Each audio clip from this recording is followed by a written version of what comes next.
Me emër të Allahut, mëshirues dhe përdlimtar i madh.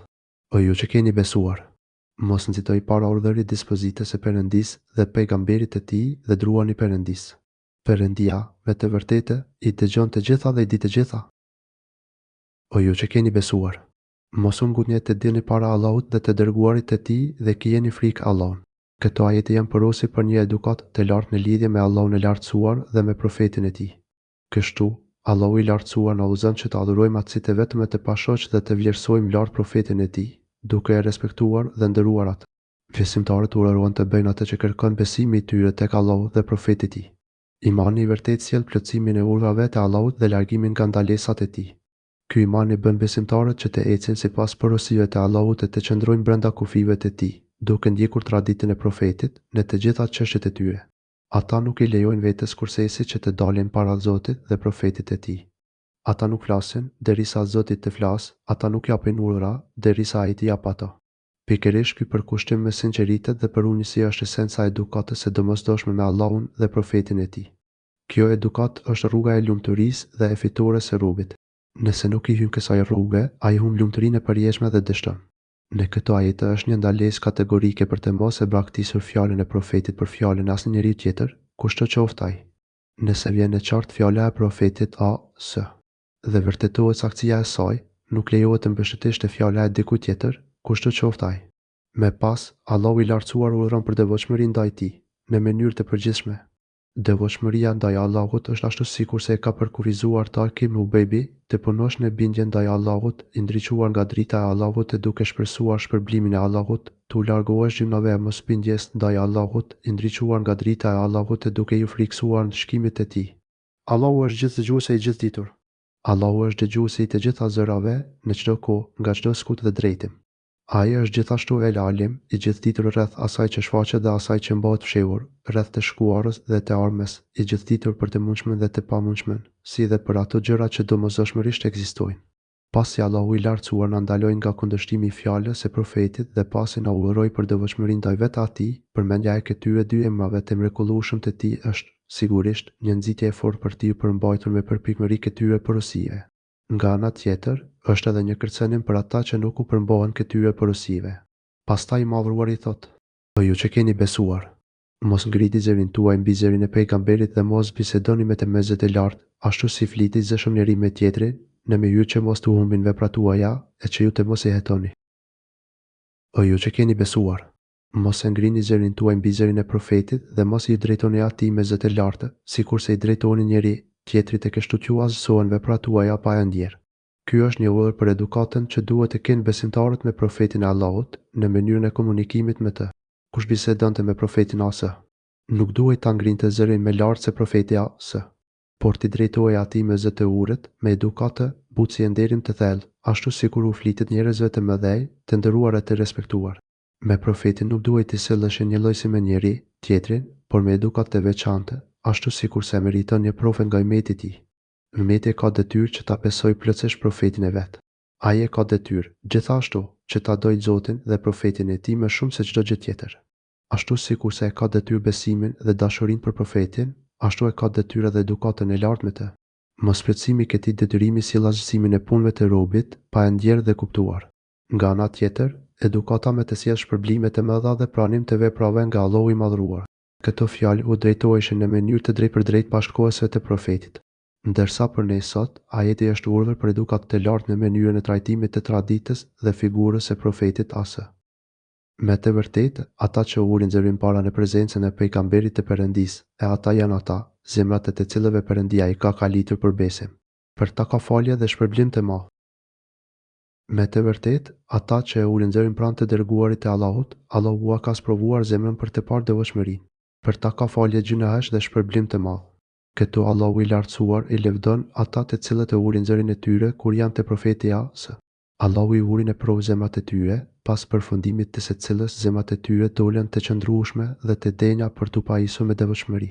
Me pas, Allahu i lartësuar u premton atyre falje për gjinohet dhe mangësitë e tyre, që në kupton sigurin nga çdo e keqe dhe shpërblim shumë të madh, realitetin e të cilit mund ta di veç saj, Allahu i Madhëruar. Shpërblim i madh do të thotë arritja e gjithçkaje të dashur dhe të synuar. Ky ajet dëshmon se Allahu i Madhëruar i provon zemrat, duke i vënë përballë urdhrash që duhen zbatuar, përballë ndalesa që duan respektim, si dhe përballë fatkeqësisë që duan durim, të shoqëruar me kënaqësi për caktimin e tij.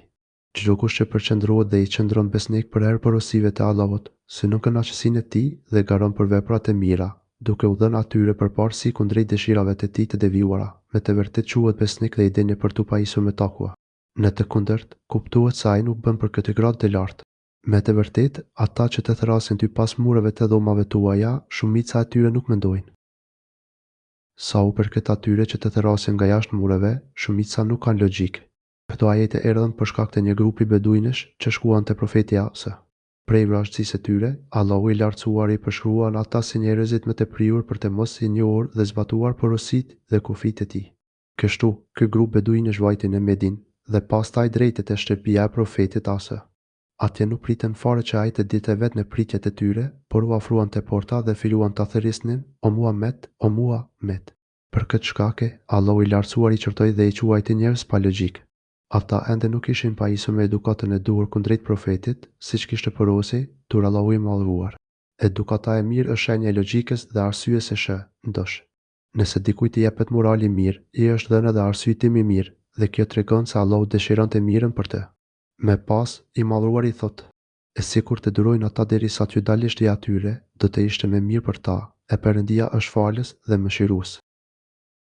Sikur ata të bënin durim, derisa të dilje vetë, do të ishte më mirë për ta." Allahu është falës i madh dhe mëshirplot. Allahu është falës për gjunat e robërve të tij dhe për mungesën e edukatës së këshilluar nga ai. Allahu, gjithashtu, është mëshirplot, që nuk nxitohet të ndëshkojë ata për gjunat e kryera. O ju që keni besuar, nëse ndonjë njeri pandeshëm ju sjell ndonjë lajm, analizoni mirë, për të mos i bërë dëm dukujt nga mosdienia, e të pendoheni pastaj për atë që keni punuar.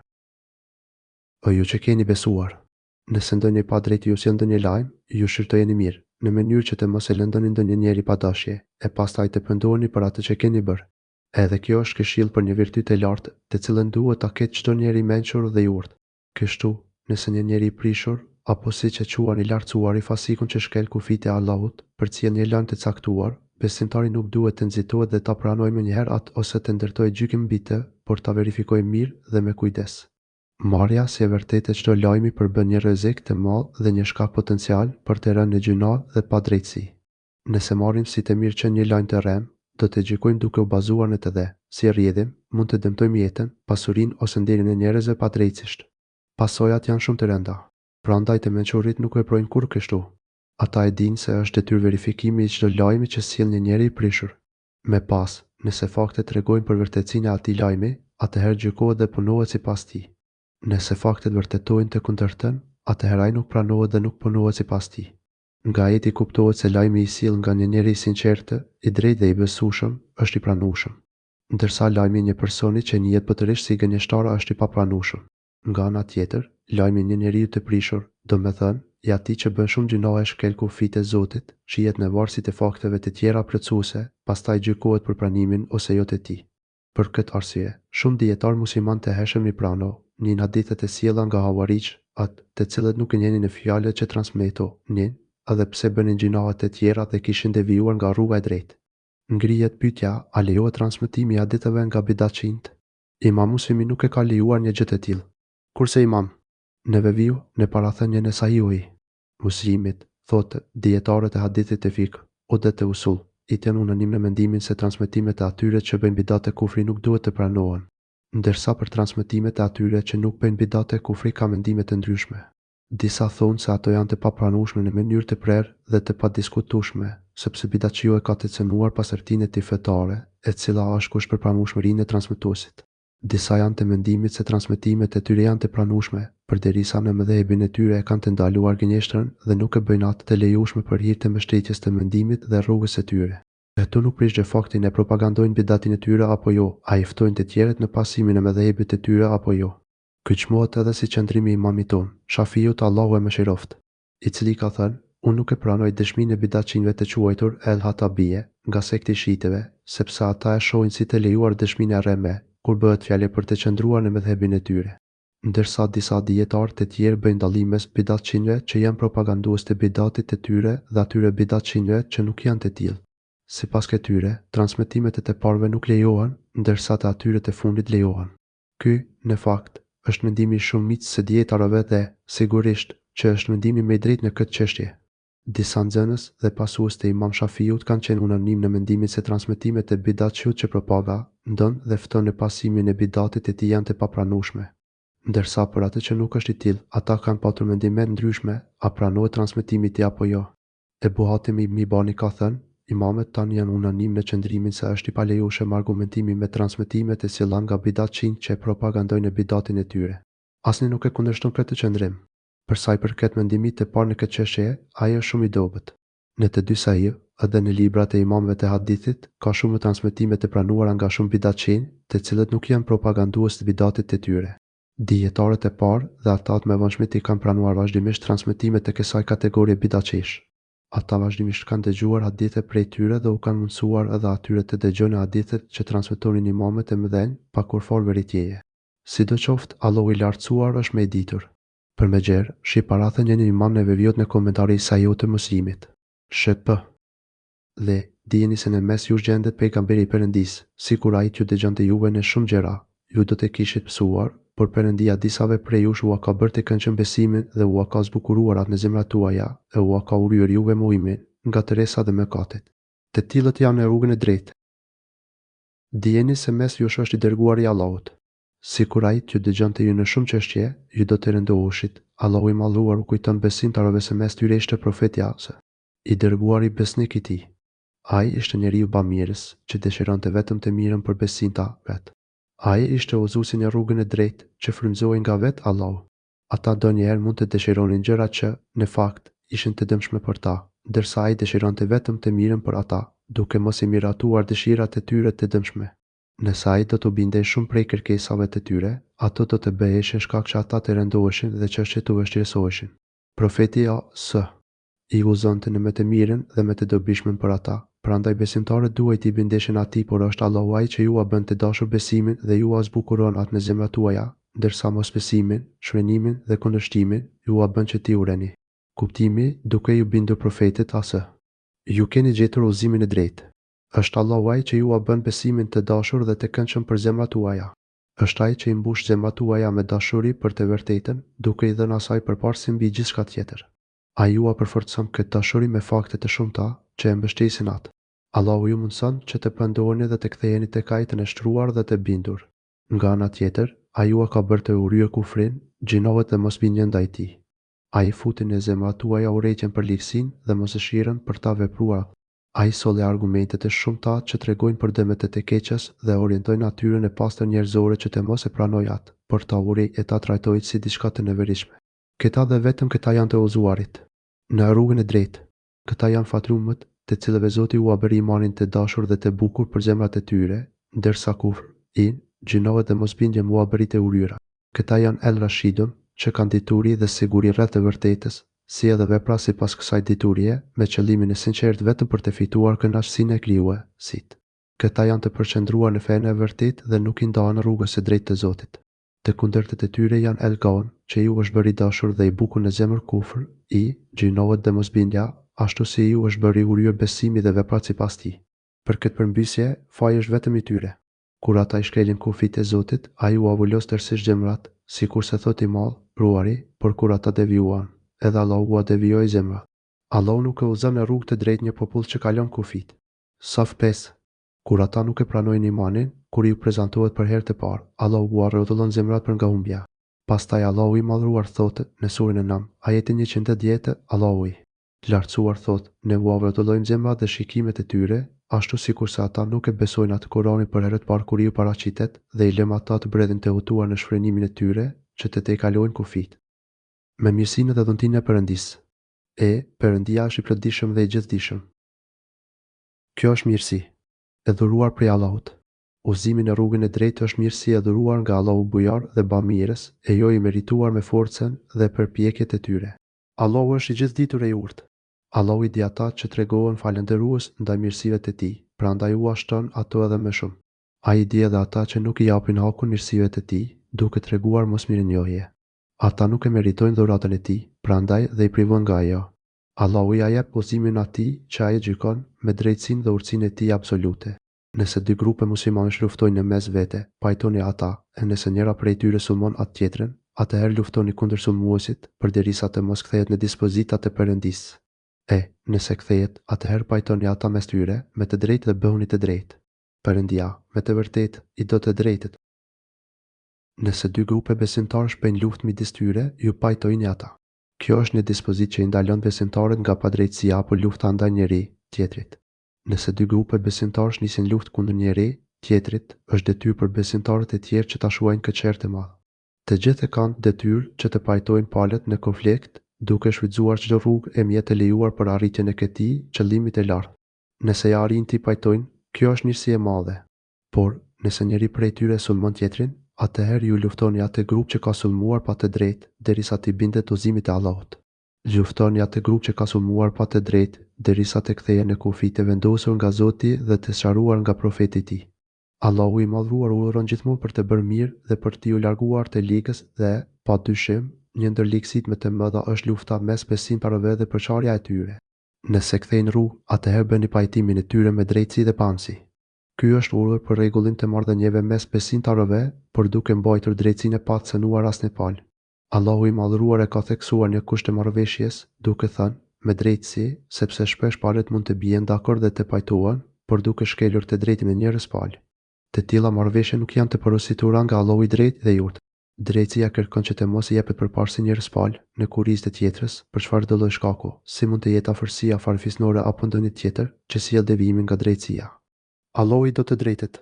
Allahu i do të drejtet në gjykimet e tyre mes njerëzve, në çdo çështje që u ngarkohet apo për të cilën u kërkohet gjykim. Madje, këtu mund të hyjë edhe drejtësia në familje apo në trajtimin e fëmijëve. Në një hadith të saktë të profetit A.S. thuhet, të drejtët do të jenë tek Allahu në poltrona prej nuri drite. Këta janë njerëzit që gjykojnë me drejtësinë e familjet e tyre dhe për çdo çështje me të cilën ngarkohen. Me të vërtetë, muslimanët janë vëllezër, andaj pajtoni vëllezërit tuaj në mes vete dhe druajuni Perëndisë për t'u mëshiruar ju. Besimtarët janë vëllezër, prandaj pajtojini vëllezërit tuaj. Vëllazëria është një lidhje e fortë dhe e pazgjedhshme që Zoti ka bërë mes besimtarëve. Çdo njeri në lindje apo perëndim të botës, që e beson drejt Allahun, melekët, librat e tij, profetët e tij, ditën e gjykimit dhe çdo gjë tjetër që duhet besuar, ai është vëllai i besimtarëve. Për këtë vëllazëri mes tyre, çdo musliman duhet të dëshirojë për vëllain e tij atë që dëshiron për veten e vet dhe të urrejë për vëllain e tij atë që e urren për veten e vet. Prandaj edhe profeti A.S.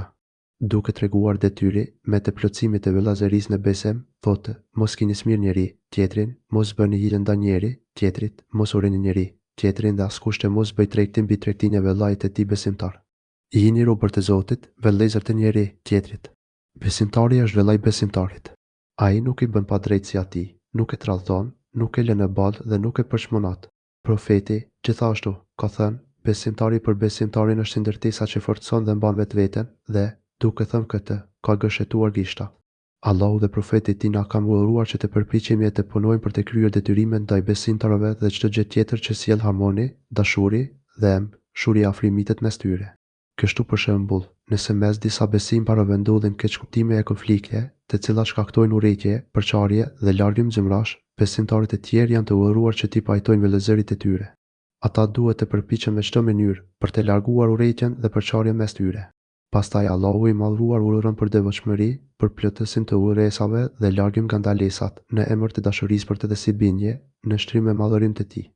Nëse ne plotësojmë urdhën për devot, shmëri dhe porosinë për detyrimet ndaj muslimanëve, Allahu i lartësuar na prem të mëshirë. Në fund të ajetit, ai thotë: dhe keni frikë Allahun që të mëshironi. Nëse të përfshin mëshira e Zotit, ke gjetur gjithë mirësinë e dynjas dhe të ahiretit. Kjo tregon se shpërfillja të drejtave të besimtarëve është një nga shkaqet më të mëdha të privimit nga mëshira e Allahut. Nga këto ajete nxirren edhe dobit e tjera. 1. Lufta mes besimtarëve bie ndesh me vëllazërinë e tyre në besim, prandaj konsiderohet si një nga gjinat më të mëdha. 2. Vëllazëria në Islam nuk asgjësohet tërësisht edhe nëse mes besimtarëve ka luftë e vrasje. Allahu i madhruar i quan ata besimtar kur thot: nëse dy grupe besimtarësh luftojnë mes njëri tjetrit. Pra, ata vazhdojnë të jenë besimtar musliman dhe mes tyre qëndron ende lidhja e besimit, por ata kanë rënë në një gjinat shumë të madh. Po kështu trajtohet çdo gjinat i madh, po shtedëtarisë e mohimit të Zotit, vepruesi i tyre nuk del nga Islami. Vepruesi i gjinave, veç shirkut e kufrit, konsidero, eci vëlla në islam, por është i rrezikuar nga ndëshkimi për gjinahet e tij. Ky është besimi i pasuesve të traditës profetike dhe i xhamatit. 3. Rregullimi i marrëdhënieve mes muslimanëve dhe pajtimi i tyre, duke respektuar drejtësinë, është detyrë që duhet plotësuar. 4. Në rast konflikti mes muslimanëve është detyrë lufta kundër palës që nuk pranon të ulet në bisedime për vendosjen e drejtësisë sipas ligjit të Zotit dhe porosi vetë profetit e tij, derisa ata të shtrohen. Nëse ata gjykojnë jo me ligjin e Zotit, por propozojnë ndonjë zgjidhje e cila nuk mund të pranohet fetarisht, ajo refuzohet të u kthehet mbrapsht. 5. Ajeti lejon që t'i luftojmë ata muslima, ne që nuk shtrohen për të gjykuar sipas ligjit e Zotit në konfliktet e tyre, ndoshta edhe t'i vrasim ata, por nuk na lejohet të prekim gjë prej pasurive të tyre. Pra, edhe pse na është lejuar luftimi e vrasja e tyre, kur e drejta arrihet veç në këtë mënyrë, përsëri pasuritë e tyre janë të paprekshme, sepse ata vazhdojnë të trajtohen si musliman. O ju që keni besuar, lete mos e përqeshin një popullat të tjetrin. Ndoshta ata të përqeshurit janë më të mirë se ata, e as gratë mos të përqeshin të tjerat. Ndoshta ato të përqeshurat janë më të mira se ato, dhe mos e nënçmoni njëri tjetrin dhe mos e thini njëri tjetrin me llogape të keqia. I shëmtuar është emri i keq pas besimit. Ata që nuk pendohen, ata me të vërtet janë zullumqar. O ju që keni besuar, nuk është mirë të tallet një popull me një popull tjetër, sepse të tallurit mund të jenë të mirë nga ata që tallen, as gratë me gratë të tjera, sepse mund të ndodhë që ato të jenë të mira se ato që tallen. Edhe ky është një nga detyrimet e ndërsjellta të muslimanëve, ata nuk lejohet të tallen me njëri tjetrin, qoftë me fjalë apo me vepra e gjeste. Ky është një veprim që Zoti e ka bërë haram. Sjellja e tillë tregon që tallësi ka rënë vetë kënaqësi. Ndoshta i talluri është më i mirë se tallësi, ashtu siç ndodh në shumicën e rasteve, pasi talja buron nga zemra që është e mbushur me vese të ulët. Për këtë, profeti ka thënë, i mjafton njeriu si gjinoh, për çmimin e vëllait të tij besimtar. Mos tani veten tuaj. Mos të i kaloni caqet duke përmendur të metat e njëri tjetrit. Kjo mund të bëhet me fjalë ose me veprime, që të dyja janë haram. Madje për vepruesin e tyre ka kërcenin për ndeshim në zjarr, sikurse thotë i madhruari në një ajet tjetër, mirë për atë që tale përqesh njerëzin, u me zini. Vereni me kujdes. Allahu i madhruar thotë, mos tani veten tuaj. Pra, vëllai besimtar duhet trajtuar si vetja. Kështu duhet të jenë besimtarët si një trup i vetëm. Gjithashtu, nëse talë të tjerët, edhe ata do të veprojnë një lloj me ty, e në këtë rast, njeriu është vetë shkaktar për taljen e vetvetes se mos i vini njeri tjetrit nofka tallse. Muslimani nuk duhet ta tallë vëllain e tij duke e thirrur me nofka që ai nuk dëshiron ta therrasë. Ky veprim është haram, ndërsa nofkat jofyse, të cilat njeriu i pranon, nuk hyn në këtë ndalesë. Sa e shëmtuar është të vesh nofka tallse, pasi ke besuar. Kthimi pas në ignorancë, mosbindje dhe gjinohe, pasi ke besuar dhe ke bërë vepra të mira sipas ligjit të Zotit, është diçka shumë e shëmtuar. Kjo do të thotë që përdorimi i nofave fyse tallse për tjetrin është kthim në ignorancën para islame dhe një vepër e shëmtuar. Ata që nuk pendohen janë vërtet keqbërës. Ky është detyrimi i besimtarit musliman. Ai duhet të pendohet tek Allahu i lartësuar dhe t'i japë hakun vëllait të tij musliman. Ai duhet t'i kërkojë falje vëllait të tij dhe duhet t'i kërkojë falje Zotit të tij.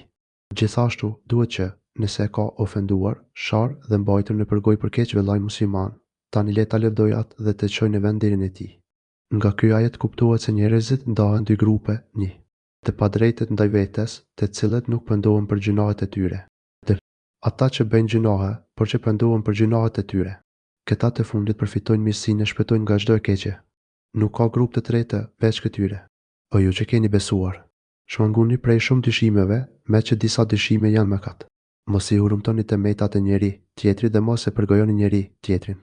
Mos vallu dëshiron dokush prej jush të haj mishin e vëllait të vetë vdekur e juve kjo është e neveritshme. Duajuni Perëndis. Me të vërtetë, Perëndia është pranuesi i pendimit dhe mëshirues. O ju që keni besuar, largohuni nga paragjykimet. Vërtet paragjykimet e pa baza janë padrejtësi. Në këtë ajet, Allahu i lartësuar na ndalon të paragjykojmë të mendojmë keq për besimtarët, pasi disa paragjykimet e tilla janë gjina. Këtu bëhet fjalë për hamendësimet e pa bazuara në fakte, të cilat të shtyjnë më shumë në fjalë të këqija në veprat e padrejta. Nëse në zemër ekzistojnë mendime të këqija, ato nuk mbeten gjatë të tilla, por forcohen dhe e bëjnë bartësinë e tyre që të flasë të veprojë padrejtisht. Paragjykimet dhe mendimet e këqija për muslimanin janë nxitse të urrëqjes dhe të përçarjes, ndërkohë që jemi urdhëruar për të kundërtën. Mos harmoni për zbulimin e të metave të tjetrit. Mos hetoni të zbuloni sekretet dhe intimitetin e muslimanit. Lëreni të qetë muslimanin dhe mos u merrni me çështjet delikate të tij, që nuk duhet të përhapen e të zbulohen dhe mos përgojoni. Përgojimi i kibet, ashtu sikurse e ka përkufizuar profeti AS, është të thuash rreth vëllait tënd besimtar diçka që ai nuk e dëshiron të përmendet, edhe nëse vërtet e ka gjë. Allahu i Madhruar bën një krahasim të përgojimit për të treguar se sa vepër e shëmtuar është. Vallë, a ka ndonjë prej jush që dëshiron të hajë mishin e vëllait të vet të vdekur? Pikështu ditë se sigurisht për ju kjo është e neveritshme. Allahu i lartësuar e ka krahasuar kibet me ngrënien e mishit të njeriu të vdekur, që është gjëja më e shëmtuar dhe më e neveritshme nga njeriu. Pra, ashtu sikur sa ai urën që të hajë mishin e njeriu në mënyrë të veçantë kur është i vdekur, ashtu duhet ta urej përgojimin e tij, që në një farë mënyre është si ta hash mishin e tij përse gjalli. Ruhuni nga ndëshkimi i Allahut. Me të vërtetë, Allahu është pranuesi i madh i pendimit të mëshirëplot. Allahu është El-Tawwab, ai që lejon dhe u jep sukses robërve të tij që të pendohen dhe pastaj u pranon pendimin. Ai është gjithashtu El-Rahim, mëshirëplot për robëritë e tij. Prej mëshirës së tij është edhe fakti që ai fton e ndihmon ata që të arrijnë të dobishmën për ta dhe e pranon prej tyre pendimin kur gabojnë. Ky ajet është një kërcënim i rënd për ata që merren me përgojim. Ai tregon se përgojimi është gjinari i madh, sepse Allahu e ka krahasuar me ngrënien e mishit të njeriu të vdekur, gjë e cila është ndaluar dhe prej gjinave të mëdha. O njerëz, ne, me të vërtetë, u krijuam juve prej një mashkulli dhe një femre dhe u bëm juve popull dhe fise për t'u njohur në mes vete. Me i lavdërueshëm te Perëndia është ai që i druan me së shumti atij. Me të vërtetë, Perëndia është i plotëdijshëm dhe asgjë nuk është e fshehtë atij. O njerëz, ne ju krijuam prej një mashkulli dhe një femre dhe ju bëm popull e fise që të njiheni mes jush. Allahu i Madhëruar na tregon se ai e krijoi njerëzimin prej një origjine të vetme. Gjithë njerëzimi e ka zanafillën nga Ademi dhe Havaja. Prej atyre të dyve, Allahu i Madhëruar nxori shumë burra e gra. Ai bëri ata të shpërndahen nëpër tokë, të ndarë në kombe e fise, disa të vegjël e disa të mëdhenj. Ai i bëri në fise e kombe, që ata të njohin njëri tjetrin. Nëse do t'i bënte që secili njeri të jetonte i vetëm, atëherë nuk do të kishte lidhje mes tyre, nuk do të kishte ndihmë dhe mbështetje për njeri tjetrin, nuk do të kishte trashëgimi, lidhje gjaku apo plotë, simte të drejtave të familjes e të farefisit. Nuk ka dyshim se më i miri tek Allahu është më i devotshmi mes jush. Kriteri vlerësues për njerëzit është devotshmëria. Me i nderuar tek Allahu është ai që është më i devotshmi, pra, njeriu më i përkushtuar në bindje ndaj tij dhe më i ruajtur nga gjinohet. Kjo do të thotë që nuk është më i nderuar ai që ka më shumë njerëz se farefes apo prej ardhje më të ndritur. Padyshim, Allahu është i gjithditur dhe njohuesi çdo gjëje. Allahu është i gjithditur. Ai e di se cili prej robërve është i devotshëm haptazi dhe fshehtazi dhe cili është vetëm haptazi e jo fshehtazi. Allahu do t'i japë secilit atë që meriton. Ky ajet tregon se njohja e gjenealogjisë së familjes është e ligjshme, sepse Allahu i lartësuar na ndau në fise e kombe që ne të njohim njëri tjetrin dhe prej ardhen tonë. Beduinët arabët të shkretë të tjerës thanë, na besojmë. Thuaju atyre, nuk keni besuar. Por, thoni, na jemi përulur. Me që në zemrat tuaja ende nuk ka hyrë feja si duhet. Nëse i përuleni Perëndisë dhe pejgamberit e tij, nuk do t'ju paksohet juve asgjë prej veprave tuaja. Me të vërtetë, Perëndia është falës dhe mëshirues. Beduinët thanë, ne kemi besuar. Allahu i Madhëruar na tregon se çfarë thanë beduinët, të cilët hyrën në Islam në kohën e profetit Ase. Por pa qenë të qartë dhe pa bërë ato vepra që kërkon imani i vërtetë. Megjithatë, ata përsëri deklaronin se kishin një besim të plotë. Atëherë, Allahu uroi profetin e tij që t'u ahete poshtë këtë pretendim të madh, duke u thënë, thuaju, ju ende nuk keni besuar, prandaj thoni hym në Islam, sepse besimi nuk ka hyrë ende në zemrat tuaja. Kuptimi, mos pretendoni se keni arritur gradën e imanit të plotë me të gjithë elementet e tij. Por mund të thoni hym në Islam dhe mjaftohuni me këtë, sepse besimi ende nuk ka zënë vend në zemrat tuaja. Ju thjesht keni besuar nga frika, nga ndonjë shpresë apo për arsye të tjera si këto. E tillë ishte gjendja e beduinëve, të cilët me pasu pajisën me besim të plotë, madje luftuan në rrugën e Zotit. Nëse i bindeni Allahut dhe të dërguarit e tij, ai nuk ju pakson asgjë nga veprat tuaja.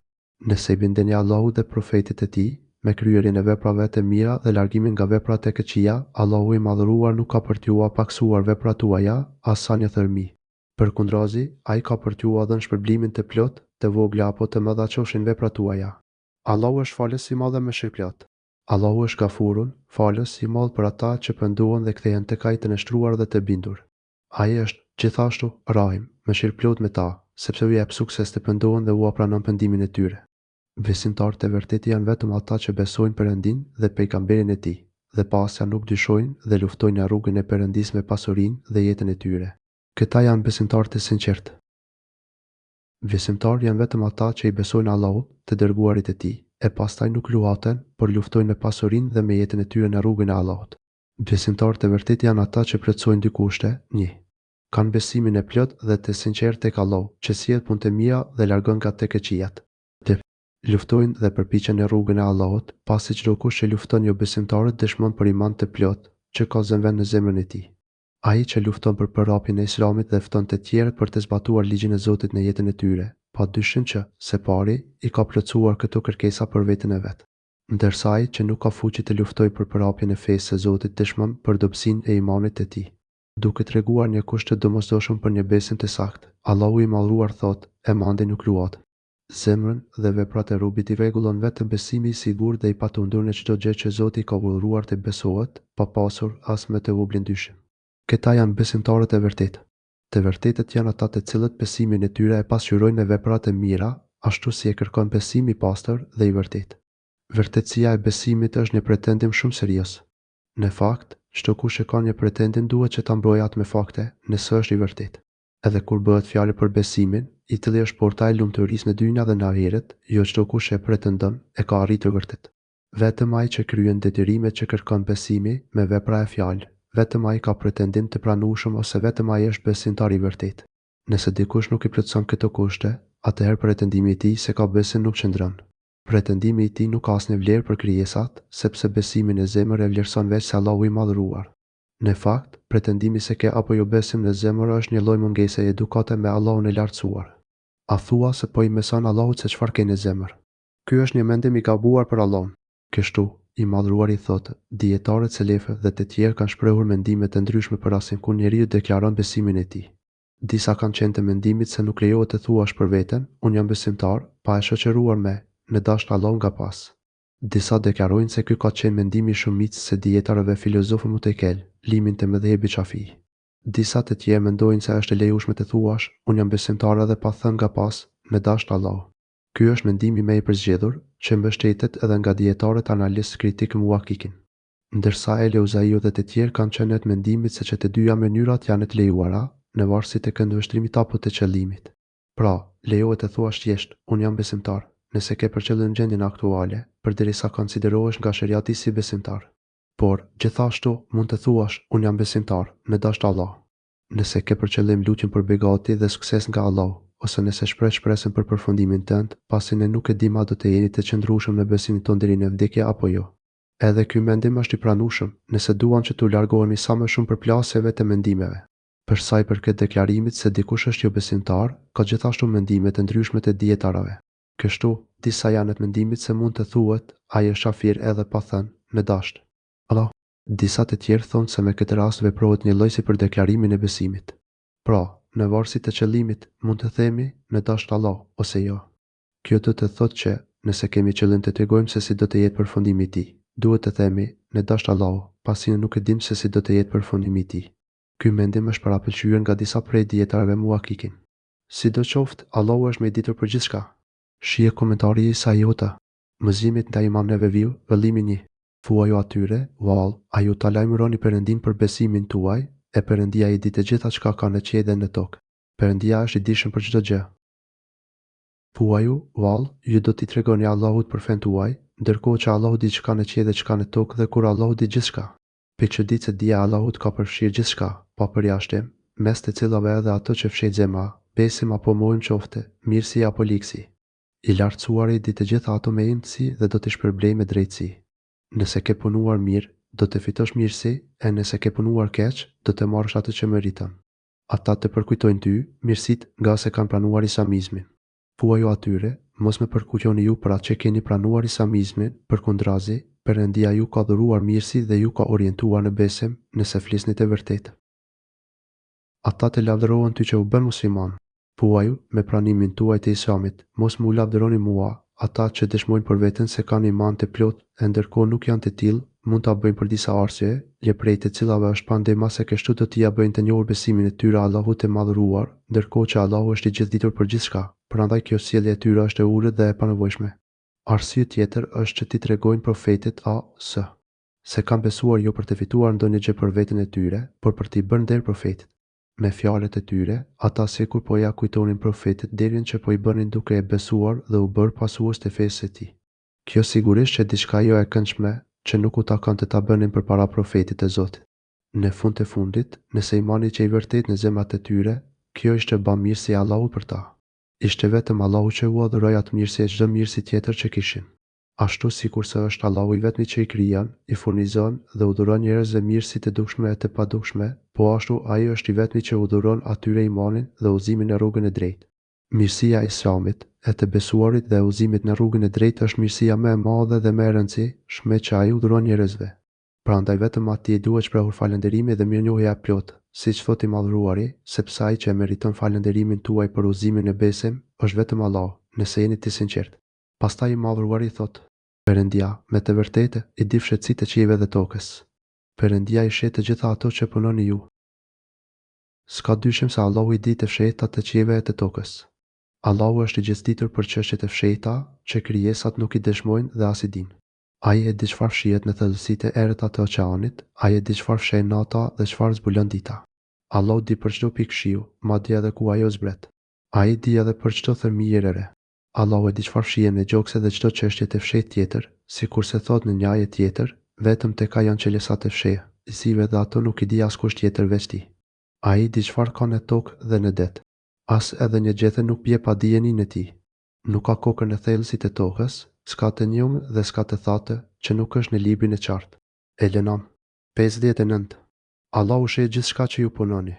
Allahu që ju vështron në çdo gjendje e punë, do t'ju japë shpërblimin për të plot, ashtu siç e gjykon ai, me mëshirën e tij të gjerë dhe me urtësinë e tij të madhe.